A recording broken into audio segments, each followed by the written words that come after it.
नमस्कार। आज तारीख 24 अक्टूबर दिन शुक्रवार। आप सुन रहे हैं द लेंस का न्यूज पॉडकास्ट राउंड अप। मेरा नाम है पूनम ऋतु सिंह। चलिए करते हैं खबरों की शुरुआत। बिहार विधानसभा चुनाव की तारीखें घोषित होने के बाद आज से प्रधानमंत्री नरेंद्र मोदी ने रैली की शुरुआत कर दी। उनकी 2 रैलियां समस्तीपुर और बेगूसराय में हुई। इसी के साथ बीजेपी के शीर्ष नेतृत्व ने बिहार में चुनाव प्रचार की कमान संभाल ली। पीएम मोदी के अलावा गृह मंत्री अमित शाह की बक्सर और सिवान में रैली हुई। बीजेपी अध्यक्ष जेपी नड्डा ने भी हाजीपुर में चुनावी सभा को संबोधित किया। समस्तीपुर के कर्पूरी ग्राम से रैली की शुरुआत करते हुए पीएम मोदी ने विपक्षी महागठबंधन पर निशाना साधा।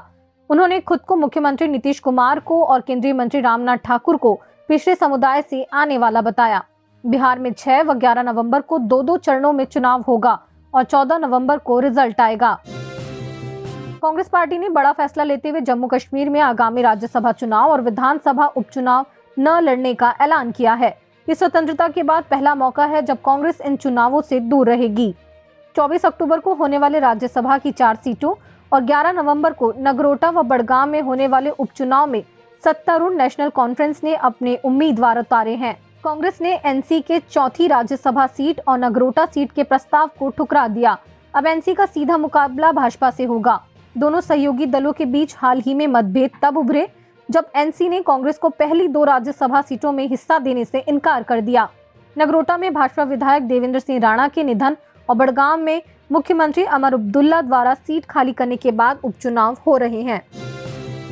आंध्र प्रदेश के कुन्नूल से आज एक दुखद खबर सामने आई। तड़के करीब 4 बजे NH-44 पर चिन्ना टेकुर गांव के पास हैदराबाद से बेंगलोर जा रही एक प्राइवेट वॉल्वो स्लीपर बस एक बाइक से टकराने के बाद आग का गोला बन गई।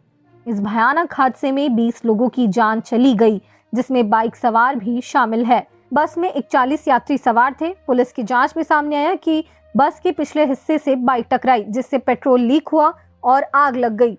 एसी बस की बंद खिड़कियों ने यात्रियों के लिए बाहर निकलना मुश्किल कर दिया। 12 यात्री इमरजेंसी गेट तोड़कर निकले, जबकि 9 घायलों को कुर्नूल के सरकारी अस्पताल में भर्ती कराया गया है। हादसे के बाद बस ड्राइवर फरार हो गया। वहीं महाराष्ट्र के सतारा जिला अस्पताल में कार्यरत एक महिला डॉक्टर ने गुरुवार रात एक होटल में आत्महत्या कर ली। उनके सुसाइड नोट में पुलिस सब इंस्पेक्टर गोपाल बड़ने पर गंभीर आरोप लगाए गए।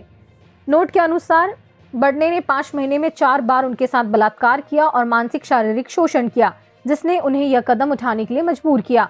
नोट में एक अन्य पुलिस अधिकारी प्रशांत बनकर पर भी मानसिक उत्पीड़न का आरोप है। गोपाल बड़ने को निलंबित कर दिया गया है। भारतीय विज्ञापन जगत के दिग्गज पीयूष पांडे का गुरुवार को 17 वर्ष की आयु में निधन हो गया।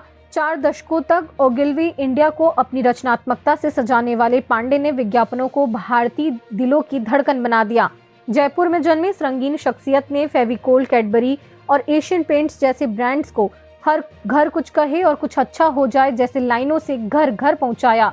उनकी देसी हास्य और सरल कहानियों ने विज्ञापन की दुनिया को हमेशा के लिए बदल दिया। 2018 में भाई प्रसून के साथ उन्हें कांस लायंस का लाइफ टाइम अचीवमेंट अवार्ड मिला, जो भारतीय रचनात्मकता की वैश्विक पहचान थी। अमेरिका ने कनाडा के साथ सारी ट्रेड वार्ताएं रद्द कर दी हैं। अमेरिकी राष्ट्रपति डोनाल्ड ट्रंप ने कनाडा पर गुस्सा जाहिर करते हुए कहा कि उन्होंने पूर्व राष्ट्रपति रोनाल्ड रीगन का एक विज्ञापन गलत तरीके से दिखाया, जिसमें रीगन टैरिफ के खिलाफ बोल रहे थे। ट्रंप ने ट्रुथ सोशल पर लिखा, कनाडा के इस गलत व्यवहार के चलते सभी व्यापारिक बातचीत खत्म। हाल ही में कनाडाई पीएम मार्क कार्नी और ट्रंप की मुलाकात से रिश्ते बेहतर लग रहे थे, लेकिन ये $7.5 करोड़ का विज्ञापन विवाद बन गया। कनाडा पर अमेरिकी अदालतों के फैसलों में दखल का भी आरोप है। और अंत में खबर जरा हटके में बात दिल्ली में क्लाउड सीडिंग कराने में आने वाले खर्चों से जुड़ी। दिल्ली इन दिनों प्रदूषण की गिरफ्त में है और अब यहाँ अनोखे वैज्ञानिक प्रयोग यानी क्लाउड सीडिंग की तैयारी चल रही है।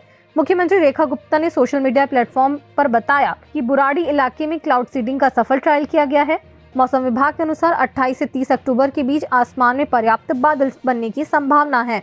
अगर मौसम ने साथ दिया तो 29 अक्टूबर को दिल्ली में पहली कृत्रिम बारिश की संभावना है। सरल शब्दों में क्लाउड सीडिंग या बादलों को बीज देकर बारिश कराने की तकनीक है। वैज्ञानिक विमान से रसायन छोड़ते हैं जो बादलों की नमी को बूंदों में बदल देते हैं। ठंडे बादलों में बर्फ क्रिस्टल और गर्म में नमक से बूंदें बढ़ाई जाती हैं, जिससे घंटों में बारिश हो जाती है। सफलता दर 10 से 30% तक होती है। दिल्ली के 2025 के ट्रायल्स के लिए सरकार ने 3.21 करोड़ रुपए मंजूर किए हैं। ये रकम 5 ट्रायल्स के लिए है, जिनमें हर एक ट्रायल का खर्च 55 लाख से 1.5 करोड़ रुपए तक होगा। इसके अलावा शुरुआती सेटअप और उपकरणों की लागत 66 लाख रुपए तक रही।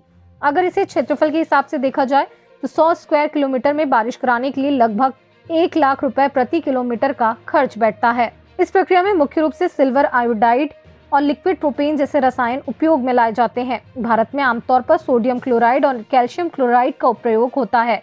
दिल्ली में 90 मिनट की फ्लाइट से काइपिक्स तकनीक अपनाई जाएगी। आज के लिए बस इतना ही। कल फिर मिलते हैं नई खबरों के साथ। खबरों को विस्तार से पढ़ने के लिए विजिट करिए हमारी वेबसाइट thelens.in। यूट्यूब के अलावा हमारे पेज को फेसबुक, इंस्टाग्राम और एक्स पर भी फॉलो करें। शुक्रिया।